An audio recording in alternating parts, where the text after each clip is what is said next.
Okay, so the first comparison is a comparison of size. So the author suggests that collaborative learning is typically 2 to 5 people, whereas collective learning is more than 5.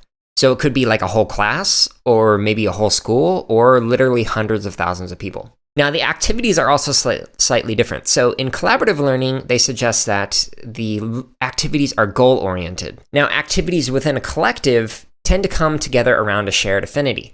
So typically speaking, it's not that, like, let's say if there's 100,000 people in the space, they're not all working towards the same goal. Instead, within that space, there are opportunities for groups to form around a shared affinity, or even for people to just participate in a shared affinity without necessarily having to define themselves as a member of a group.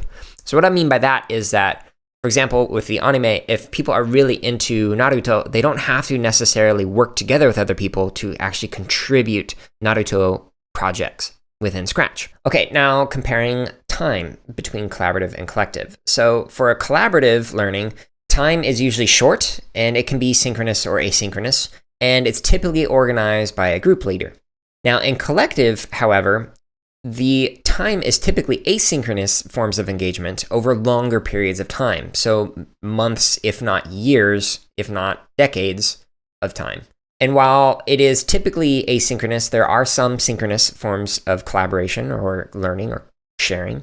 And the time is typically organized by the collective, or maybe a webmaster or multiple moderators of like a discussion forum or something. So for example, if they're going to create like a competition around a particular project or theme or idea, they might say, okay, here's a competition and we have a deadline of this date.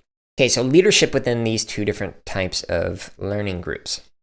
In collaborative learning, the author suggests that leadership is typically organized by the teacher itself. So for example, assigning roles within the group, or maybe even forcing rotation of those roles within the groups.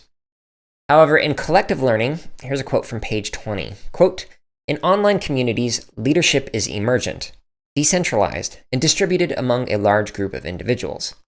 Collective leadership is also an inherent to the role that designers play in shaping the online community, but also co-constructed in the community." End quote. So if you're interested in learning more about that kind of approach to leadership, I recommend checking out James Paul G. He's got a lot of readings related to affinity spaces and like leadership within those spaces. I'll include some links to his discussions on that in the show notes. Okay, so the next category, labor. So in collaborative learning groups, the labor is usually through prescribed roles, like I previously mentioned. And if any member of the team or the group is absent, it kind of has a large impact on the group. So everybody needs to kind of engage in a strong role within the group, otherwise the overall goal could be compromised. On the other hand, in collective learning groups, members typically take on a single but often fluid role that kind of fits within the larger collective. So roles can be adapted as needed, and absenteeism doesn't really have a big impact unless it's widespread. The reason why is because if you just have significantly more people who can contribute to something, it's okay if 1 or 2 people are unable to contribute within the given amount of time. In addition, one of the things defining factors that's very different about collective learning is that people are able to actually lurk or participate on the periphery without impacting the collective's goals. This is another one of those reasons why I would say that collective learning is very different from most large ensemble settings like orchestras and bands and whatnot. It's because you're typically not supposed to engage on the periphery. And the final section in this table that again is on page 20 is knowledge. So in collaborative learning, knowledge is distributed among present members, and it does not build on the efforts of prior groups, or what they refer to as institutional learning.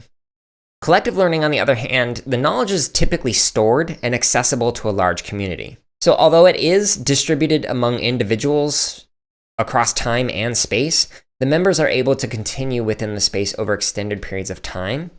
So new members are able to learn from veterans. This is a very key distinction. So it makes it so that, like, if we were to think of collective learning within an educational space, not only would kids be able to learn from everybody who's present or at school at that time, but potentially people who were in the same class multiple years ago. This excerpt of the CSKA podcast is from episode number 32, which is titled Beyond Small Groups, New Opportunities for Research in Computer-Supported Collective Learning.